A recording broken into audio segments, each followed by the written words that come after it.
mengajukan izin, para pelaku ini biasanya sambil menambang, Mbak. Jadi izinnya keluar, tambangnya sudah selesai.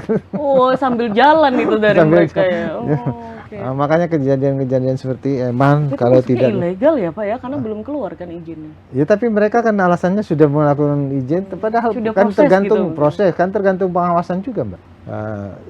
Ada yang sangat menarik, Mbak, di daerah Probolinggo yang kebetulan di pelabuhan ikan Mayangan itu, di ikan Mayangan ada tempat yang dikelola oleh kelompok, padahal asetnya itu punya provinsi.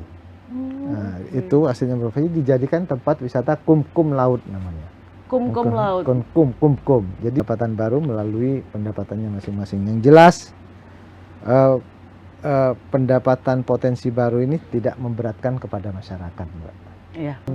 Jadi ekonomi bergerak kalau terkait dengan pariwisata langsung Merchandise ke juga masyarakat. banyak ya. Ya, perlu menjadi perhatian.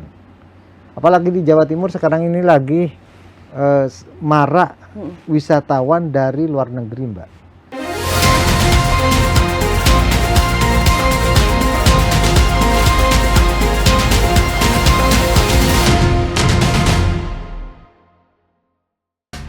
Lahir di Situbondo pada 27 April 1973, Haji Mahdi, SE. SH adalah sosok pemimpin yang menggabungkan pengalaman politik, dedikasi organisasi, dan latar belakang pendidikan yang kuat. Dikenal sebagai figur yang konsisten, berintegritas, dan dekat dengan masyarakat, ia telah membuktikan kiprahnya baik di parlemen maupun dalam kancah organisasi kemasyarakatan. Perjalanan akademik Mahdi dimulai dari kampung halamannya di Situbondo. SDN Dauhan 4 Situbondo, SMP Negeri 1 Situbondo, SMA Negeri 1 Probolinggo, STI Malangku Cecuara, Manajemen, Universitas Pancamarga, Fakultas Hukum. Haji Mahdi telah menorehkan jejak panjang di Lembaga Legislatif Kabupaten Probolinggo selama lebih dari 1 dekade. Wakil Ketua Komisi D, Wakil Ketua Komisi B, Wakil Ketua Komisi C. Dengan kepiawaiannya dalam menjembatani aspirasi rakyat dan merancang kebijakan strategis, ia dikenal sebagai legislator yang aktif, komunikatif, dan solutif. Tak hanya di politik, Mahdi juga aktif dalam organisasi sosial dan olahraga. Ketua DPC Partai Persatuan Pembangunan, PPP, Kabupaten Probolinggo, Bendahara DPW PPP Jawa Timur, Ketua Federasi Arung Jeram Indonesia, FAJI, Kabupaten Probolinggo. Peranannya dalam FAJI mencerminkan dedikasinya dalam mendorong semangat kepemudaan, olahraga, dan pelestarian alam. Dengan pengalaman yang matang di legislatif, organisasi, dan pendidikan, Haji Mahdi adalah figur yang terus bergerak dan berkembang. Assalamualaikum warahmatullahi wabarakatuh. Shalom, salam sejahtera untuk kita semua, namo buddhaya, Om Swastiastu, dan salam kebajikan. Tribuners, kembali lagi bersama saya Cindy dalam podcast DPRD Jawa Timur, Gebrakan Wakil Rakyat. Nah, Tribuners, di episode kali ini kita akan membahas tentang tema menggali potensi PAD baru untuk memperkuat keuangan daerah. Tribuners, pendapatan asli daerah atau PAD menjadi salah satu sumber penting untuk membiayai pembangunan di daerah. Semakin kuat PAD, semakin mandiri daerah dalam menjalankan program-programnya tanpa terlalu bergantung pada pemerintah pusat. Nah, saat ini masih banyak potensi PAD di Jawa Timur yang masih belum digarap dengan maksimal. Misalnya pajak air permukaan, pajak mineral bukan logam dan batuan. Kemudian retribusi seperti parkir yang sebenarnya punya peluang yang sangat besar jika dikelola dengan sistem yang lebih tertib, transparan, dan memanfaatkan teknologi digital. Digitalisasi pemungutan juga menjadi langkah penting untuk menutup celah kebocoran dan juga memastikan penerimaan daerah bisa optimal. Nah, kita akan membahas lebih jauh tentang ini, Tribuners. Untuk itu sudah hadir bersama saya Kang Mahdi dari Komisi C DPRD Jawa Timur. Selamat datang Kang Mahdi, apa kabar? Baik, alhamdulillah. Baik. Saya menyapa dulu pemirsa, Mbak. Monggo. Assalamualaikum warahmatullahi wabarakatuh. Waalaikumsalam warahmatullahi wabarakatuh. Saya boleh kenalkan dulu, Mbak? Boleh kenalkan? Silakan, monggo. Di Biar sini kamera. saya kenalkan dulu ke masyarakat. Saya Mahdi, anggota DPRD Provinsi Jawa Timur, sekarang menjabat Wakil Ketua Komisi C DPRD Provinsi Jawa Timur. Kebetulan Komisi C ini membidangi keuangan berkaitan dengan pendapatan juga, yang sangat nyambung dengan pembahasan hari ini. Karena Komisi C itu tugasnya bagaimana pendapatan Provinsi Jawa Timur itu selalu meningkat, Mbak.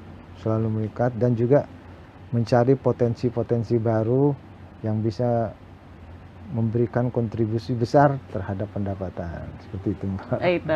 Itu sangat nyambung sekali nih, Kang. Sangat nyambung sekali. Iya, benar. Karena perlu disampaikan ke masyarakat bahwa pembangunan di Jawa Timur tergantung dari pendapatan yang kita raih juga. Betul sekali. Baik, Kang Mahdi, ini tadi sudah sempat disinggung sama Kang Mahdi ya tentang potensi nih yang banyak sekali di Jawa Timur. Menurut Kang Mahdi, sektor yang paling menjanjikan, Kang, untuk dijadikan sumber PAD baru di Jawa Timur ke depannya itu apa saja sih, Kang? Yang menjadi pendapatan baru di Provinsi Jawa Timur ini sangat banyak sekali, Mbak. Karena kita tahu di Jawa Timur ini potensi-potensi sangat banyak sekali. Pertama, air permukaan itu sangat banyak digunakan oleh para pengusaha-pengusaha melalui usahanya, dan juga ada MBLB, mineral bukan logam dan batuan. Itu karena kita tahu di Jawa Timur ini sangat banyak sekali penambangan yang dilakukan di daerah-daerah di mana tempat di Jawa Timur kecuali Surabaya, Sidoarjo itu semuanya ada, Mbak. Cuman ini belum tertata betul, dan diantaranya terkait dengan MBLB ini terkait dengan perizinannya yang betul sulit, sehingga terjadi marak penambangan ilegal yang tidak bisa ditarik pajaknya, Mbak. Kalau sudah ilegal kan tidak mungkin bisa ditarik pajaknya, namanya juga ilegal karena kita tidak tahu, dan pengawasannya juga terkait dengan MBLB ini kurang signifikan betul. Padahal kalau melalui MBLB ini betul optionnya hanya 25%, tapi kalau 25% di daerah-daerah itu besar, terdongkrak di kabupaten, provinsi juga dapat potensinya yang terkait dengan MBLB. Memang banyak kejadian-kejadian terkait potensi MBLB ini, Mbak, seperti halnya perizinannya yang kemarin kita lagi pembahasan, perizinnya paling cepat itu sampai 12 bulan sampai 13 bulan. Itu paling cepat. Paling cepat katanya prosesnya dari kita melakukan kemarin rapat optimalisasi pendapatan itu terkait pendapatan MBLB seperti itu. Yang lucunya lagi misalkan punya lahan hanya 5 hektar. Pengerjaannya hanya butuh waktu mungkin 6 bulan atau 7 bulan. 5 hektar yang izin, mereka sambil mengajukan izin, para pelaku ini biasanya sambil menambang, Mbak. Jadi izinnya keluar, tambangnya sudah selesai. Oh, sambil jalan itu dari mereka ya. Makanya kejadian-kejadian seperti emang kalau tidak ilegal ya, Pak ya, karena belum keluar kan izinnya. Ya, tapi mereka kan alasannya sudah melakukan izin, padahal sudah kan tergantung gitu. proses, kan tergantung pengawasan juga, Mbak. Betul. Semua itu kan pengawasannya, karena ini kan masih kewenangannya kabupaten, tapi potensi ke provinsi opsinya itu 25%. Makanya kita kolaborasi terus ke kabupaten, kita lakukan rapat-rapat terkait dengan pembahasan optimalisasi pendapatan MBLB ini. Kita sudah di beberapa tempat kejadiannya, diantaranya pengawasannya yang kurang, terus para pelaku usaha kesulitan untuk melakukan izin. Memang ketentuannya seperti itu. Ke depan mudah-mudahan ada perbaikan terkait dengan perizinan ini, sehingga para penambang ini bisa melakukan kegiatan tapi juga betul-betul bisa memberikan kontribusi. Karena tambang ini kan, MBLB ini kan memang ada beberapa faktor yang harus kita tangani juga, Mbak. Kalau tidak berizin itu setelah menambang, reklamasinya kan Betul. Itu juga. Apalagi sekarang ada aturan baru yang memberatkan setiap ada deposit yang sangat besar, itu mungkin ke depan perlu ada. Makanya kita ke depan itu juga akan memberikan masukan ke pusat terkait dengan perizinan ini. Seperti itu, Mbak. Jadi potensi ini sangat menarik sekali. Yang kedua terkait dengan potensi pariwisata. Pariwisata ini bisa menjadi potensi pendapatan baru bagi provinsi kalau dikelola benar. Ada yang sangat menarik, Mbak, di daerah Probolinggo yang kebetulan di pelabuhan ikan Mayangan itu, di ikan Mayangan ada tempat yang dikelola oleh kelompok, padahal asetnya itu punya provinsi. Nah, itu asetnya provinsi dijadikan tempat wisata kumkum laut namanya. Kumkum laut. Kumkum. Jadi di sana mereka bisa mengelola itu. Nggak tahu juga, saya masih belum pasti tahunya gimana kerjasamanya atau apanya. Tapi kalau tempat wisata ini bisa dijadikan pengelolaan tersendiri, kan menjadi pendapatan baru bagi Provinsi Jawa Timur. Seperti itu. Dan juga di Cangar Batu, di sana juga ada aset pemerintah yang bisa dikelola melalui pariwisata. Jadi itu termasuk juga terkait dengan industri kreatif. Nah, industri kreatif ini menjadi pendapatan baru melalui pendapatannya masing-masing. Yang jelas pendapatan potensi baru ini tidak memberatkan kepada masyarakat, Mbak. Iya, betul. Tidak memberatkan, utamanya seperti itu. Dan juga industri pengelolaan. Pengelolaan misalkan yang terkait dengan pelabuhan. Di pelabuhan ada pengelolaan itu yang menggunakan punya pemerintah Provinsi Jawa Timur, seperti halnya di pelabuhan-pelabuhan itu diperketat sehingga menjadi potensi baru. Yang jelas potensi-potensi baru ini dalam rangka untuk menutupi PAD Provinsi Jawa Timur yang sekarang mengalami penurunan. Juga potensi berikutnya potensi ketahanan pangan nih, ketahanan pangan, Mbak. Ketahanan pangan kita sekarang menjadi prioritas dan menjadi bagian dari program pemerintah pusat yang utama. Pak Prabowo itu karena gencarnya terkait dengan pangan ini, malah tentara-tentara digerakkan untuk membuka sektor-sektor pangan baru seperti itu. Jadi potensinya apa? Pemerintah Provinsi Jawa Timur mungkin bisa membuat usaha badan usaha BUMD baru yang terkait dengan ketahanan pangan. Jadi ketahanan pangannya dapat, pendapatannya juga dapat. Seperti itu, Mbak. Sekali dayung, sekali dayung bisa terlampaui semua. Itu tadi. Iya, jadi seperti itu. Juga energi terbarukan yang terkait dengan kita kan juga punya BUMD terkait dengan energi terbarukan ini, terkait PI-nya, Mbak. Itu kan potensi baru kalau bisa digerakkan. Seperti itu, Mbak.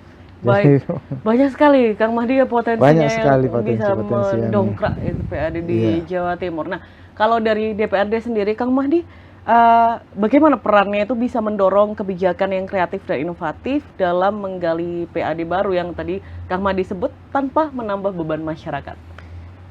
Ya, yang saya sampaikan diantaranya kita melakukan pembahasan melalui optimalisasi terkait dengan pendapatan, misalkan melalui MBLB. Nah, itu kan tidak memberatkan masyarakat karena yang dikenakan itu para pengusaha. Yang kedua terkait dengan pariwisata, misalkan, Mbak. Pariwisata itu kan kalau kita bisa membuat BUMD terkait dengan pariwisata itu kan masyarakat memang membutuhkan. Apalagi sekarang masyarakat itu terkait dengan wisata itu menjadi kebutuhan pokok lagi, Mbak. Betul. Kebutuhan pokok. Kebutuhan pokok dan menjadi daya tarik tersendiri. Sekarang masyarakat larinya seperti itu, Mbak. Apalagi untuk menunjukkan melalui media sosialnya bahwa berwisata dan melakukan kegiatan wisata itu sekarang lagi jadi tren tersendiri. Iya. Apalagi, Kang, maksudnya media sosial, kita ngomongin media sosial itu kan nggak ada habisnya ya, tren Gak yang ada ada. habisnya, iya. Ada wisata Jawa Timur, explore Jawa Timur. Kalau misalkan di hashtag Iya. di Instagram itu sudah jutaan sebenarnya Iya. yang memakai hashtag itu. Jadi sangat disayangkan sekali jika itu tidak dimanfaatkan untuk menambah PAD yang ada di provinsi gitu ya, Kang ya. Betul.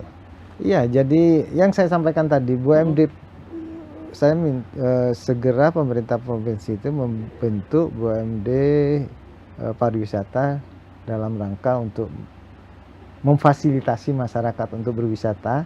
Intinya seperti itu, Pak. Yang kedua, untuk sebagai pendapatan. Kita sama-sama dapat masyarakat apa yang diinginkan bisa terwujud dan difasilitasi. Kita sebagai pemerintah provinsi, bagian dari pemerintah provinsi yang membutuhkan pendapatan bisa terdapatkan juga seperti itu. Ekonomi warga sekitar juga sangat terbantukan. Kalau pariwisata itu dampaknya sangat langsung terhadap ekonomi, Mbak. Karena dengan misalkan seperti halnya di kebetulan daerah saya di Probolinggo, yang di Probolinggo itu banyak tempat wisatanya seperti halnya Bromo, Arum Jeram, dan juga snorkeling di Ketapang, itu dampaknya sangat bagus sekali. Di Bromo itu pergerakan ekonominya semuanya, Mbak.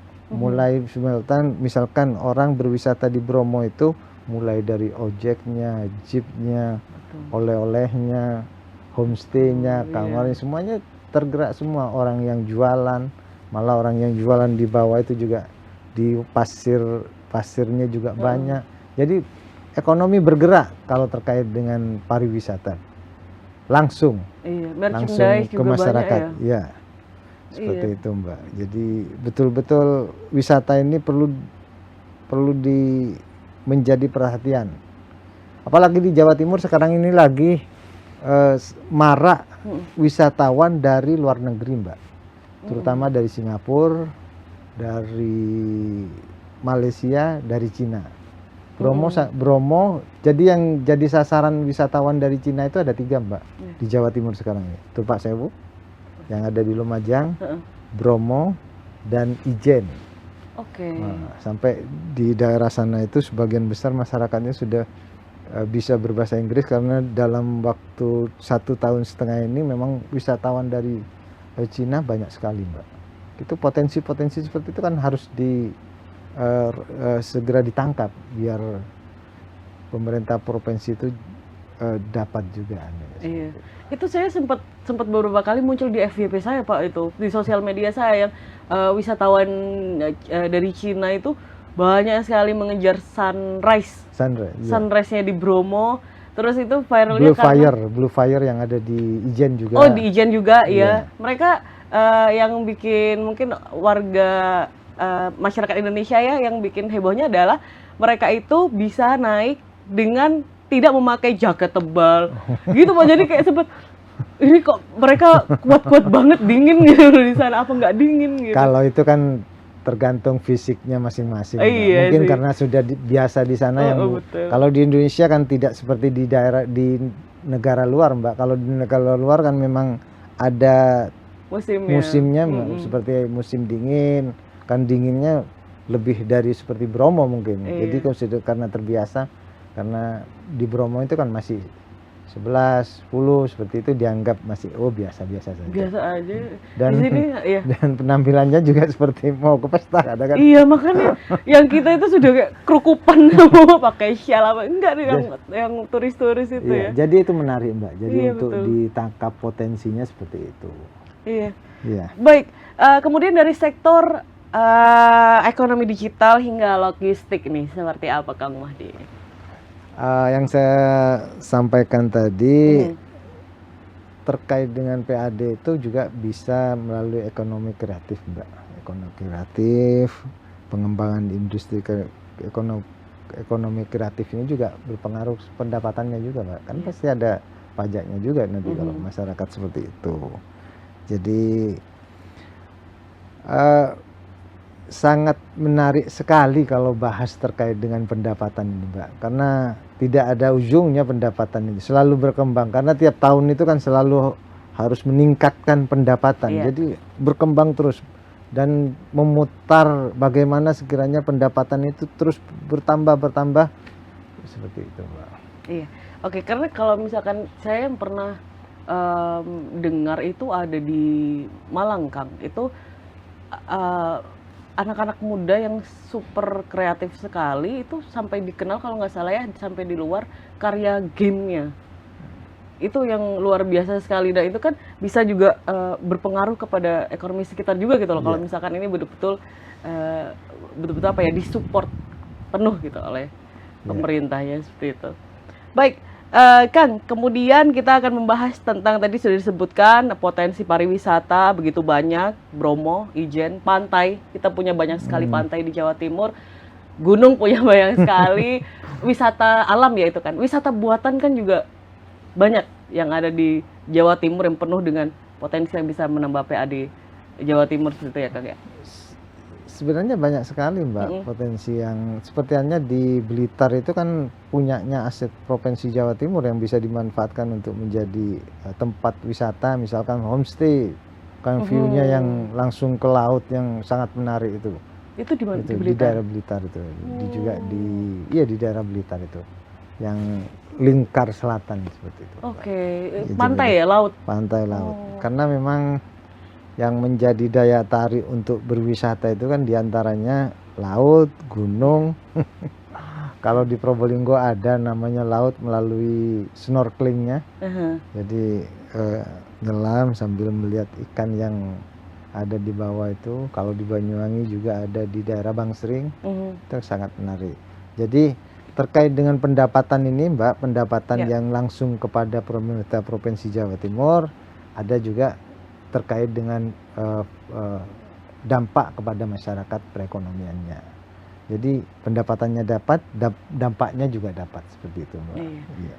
Jadi sempat kita bahas di episode yang kita juga ya, Kang Mahdi ya, tentang infrastruktur yang ada di Jawa Timur juga yang semakin membaik dan juga meningkatkan keinginan dari wisatawan juga yang untuk berkunjung ke Jawa Timur. Itu juga sudah sangat membaik juga ya, Kang Mahdi ya. Iya, karena infrastruktur itu bagian dari akses untuk menuju tempat wisata. Seperti halnya sekarang kalau menuju Bromo sudah cepat, Mbak. Jadi turun bandara langsung masuk tol, keluar ya hampir 2 jam. Kalau dulu masih lama-lama di jalan, sekarang para wisatawan sudah menikmati. Apalagi nanti kalau langsung aksesnya menuju Banyuwangi, tambah akan menjadi daya tarik tersendiri nanti. Karena Banyuwangi juga banyak sekali. Oh, kalau Banyuwangi potensi untuk wisata sangat banyak sekali. Dampak untuk PAD-nya mungkin ke provinsi tidak begitu signifikan, tapi dampak kepada perekonomian untuk masyarakatnya itu kan sangat signifikan sekali, seperti itu. Iya, baik, Kang Mahdi. Kemudian yang Kang Mahdi ketahui di lapangan, Kang, kebocoran PAD ini masih beberapa kali terjadi. Nah, biasanya titik rawannya itu di mana, Kang? Dan langkah pengawasannya itu seperti apa? Terkait dengan kebocoran PAD tergantung dari orangnya juga, Mbak. Pertama kita berbicara kapasitas orangnya, karena berkaitan dengan kebocoran ini oknum. Tapi kita melihat kebocoran itu biasanya terjadi karena tidak melalui digital, Mbak, face to face. Misalkan kita pembayarannya melalui langsung kepada loket, itu masih biasanya ada nego-nego atau apapun. Tapi kalau melalui online kan sudah tidak bisa lagi sekarang. Fixed price ya soalnya. Iya, seperti itu langsung. Dan yang saya sampaikan tadi, misalkan kejadian di Probolinggo itu kebocoran terkait dengan pembayaran berlabuhnya kapal yang seharusnya masuk ke PAD tapi tidak tercatat, Mbak. Itu juga. Jadi juga kadang-kadang terkait dengan pengadaan barang dan jasa. Pengadaan barang dan jasa ini juga biasanya kebutuhan untuk terkait dengan pembiayaan Provinsi Jawa Timur yang kecil tapi kenyataannya besar. Itu kan juga berpengaruh juga terhadap kita. Itu. Jadi pengawasan sangat kita lakukan. Yang penting itu pertama evaluasi. Ya. Evaluasi dari kinerja yang sudah berjalan. Yang kedua terkait dengan pengawasan. Pengawasan itu penting sekali, Mbak. Karena dengan pengawasan itu kita akan melihat kinerja dan juga apa yang dilakukan terkontrol. Iya, dan pengawasan itu terus digalakkan ya? Terus Kang, digalakkan pengawasan. Sama halnya dengan BUMD kita, ya. kita lakukan pengawasan terus. Jangan sampai terjadi kebocoran-kebocoran. BUMD kita yang paling menyolok terkait kebocorannya di sektor keuangan di Bank Jatim, Mbak. Karena baca berita mungkin terjadi fraud karena menyangkut terkait dengan masyarakat yang langsung mungkin ya. Jadi misalkan di Bank Jatim itu bagian dari yang menghasilkan juga kan. Bank Jatim itu kan BUMD yang menghasilkan pendapatan untuk Provinsi Jawa Timur. Tapi Bank Jatim itu ada kebocoran-kebocoran sangat banyak sekali, Mbak, pada tahun-tahun kemarin, dan kebocorannya terjadi di Jakarta kemarin. Mungkin jangan tahu juga kebocorannya sangat besar sekali. Dan juga terjadi fraud terkait dengan J-Connect yang baru-baru ini sudah dalam proses hukum. Yang terakhir di Sumeneb terjadi fraud hampir 23 miliar, banyak. Makanya kita melakukan pengawasan bagaimana sekiranya yang menghasilkan PAD ini jangan sampai bocor. Kalau bocor itu akan mengurangi pendapatannya nanti, mengurangi PAD-nya. Bagian potensi berkurang pendapatannya. Kita mencari yang berpotensi-potensi baru, tapi kenyataannya yang lama-lama bocor, Mbak. Misalkan kita mencari mendapat hanya yang MBLB hanya dapat misalkan 3 miliar, tapi bocornya hampir 100 kan. Nah, gitu. Jadi yang ada kita, potensi yang ada ini kita jaga, kita awasi bagaimana sekiranya potensi-potensi ini tidak bocor sehingga pendapatannya itu signifikan. Kita mencari potensi baru tapi potensi yang ada bocor kan. Jadi yang ada dijaga, diawasin, ya Kang ya, dan juga memperlebar kemungkinan menambah potensi-potensi baru. Jadi jangan sampai ada potensi baru tapi potensi yang sudah ada itu bocor. Itu lebih ke PU. Di Bank Jatim itu tahun kemarin hampir setengah triliun, Mbak, bocorannya itu yang sudah yang menjadi ke ranah hukum. Jadi seperti itu. Kita hanya mencari titil-titilan tapi kenyataannya yang bocor besar. Iya, makanya.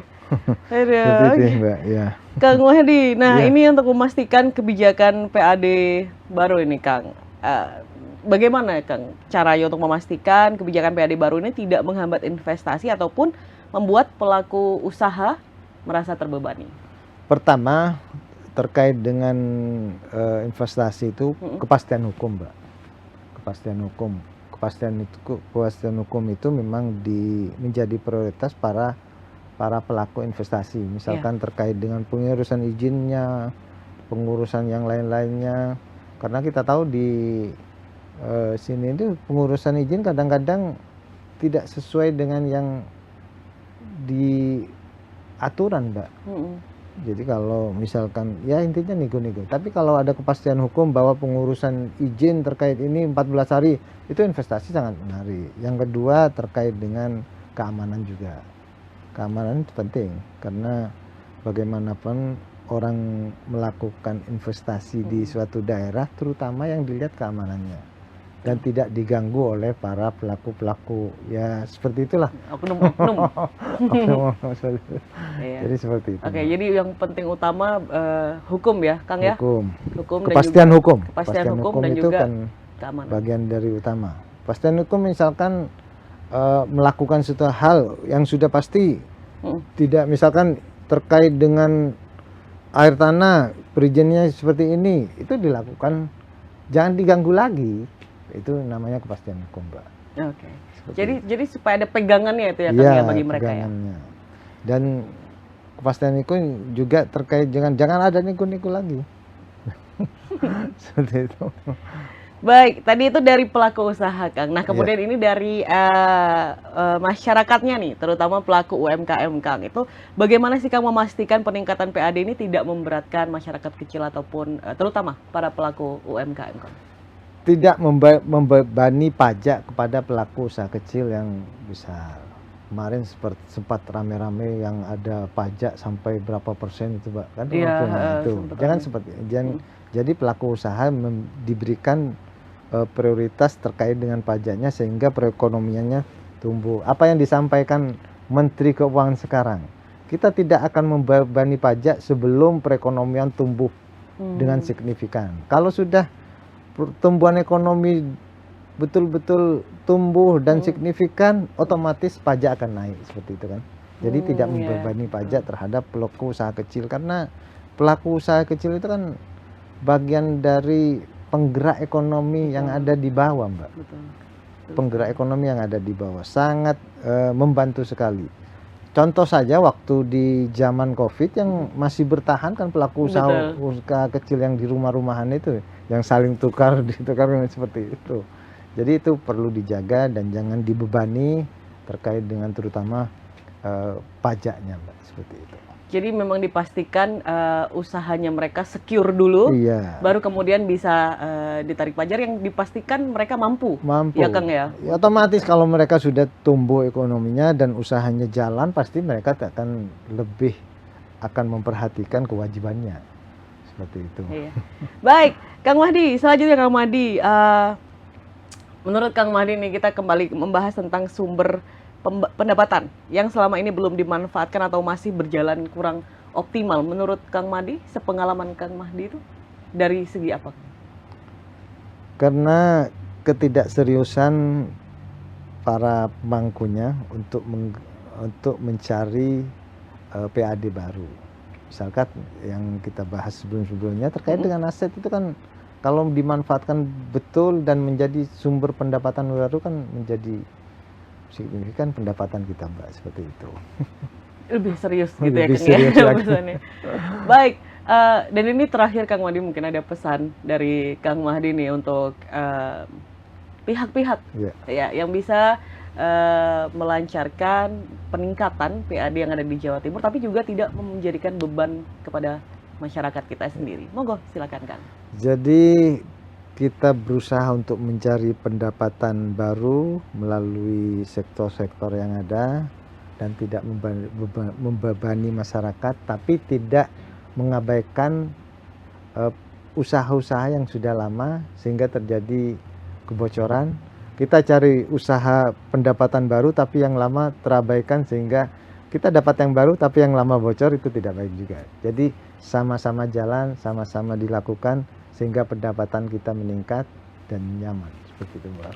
Amin. Terima kasih banyak Kang Mahdi dan semoga yang diharapkan dari Kang Mahdi tadi dapat segera tercapai dan PAD-PAD baru potensial banyak sekali di Jawa Timur akan bisa dikembangkan. Amin. Untuk Jawa Timur lebih baik lagi. Lebih baik. Sekali lagi terima kasih banyak Kang Mahdi untuk kasih. waktunya, untuk insight-nya. Tribuners terima kasih juga sudah menonton podcast DPRD Jawa Timur Gebrakan Wakil Rakyat, dan kita akan kembali lagi di episode lainnya dengan tema yang menarik juga. Saya Cindy beserta tim Tribun Jatim Network pamit undur diri. Terima kasih. Wassalamualaikum warahmatullahi wabarakatuh. Waalaikumsalam warahmatullahi wabarakatuh.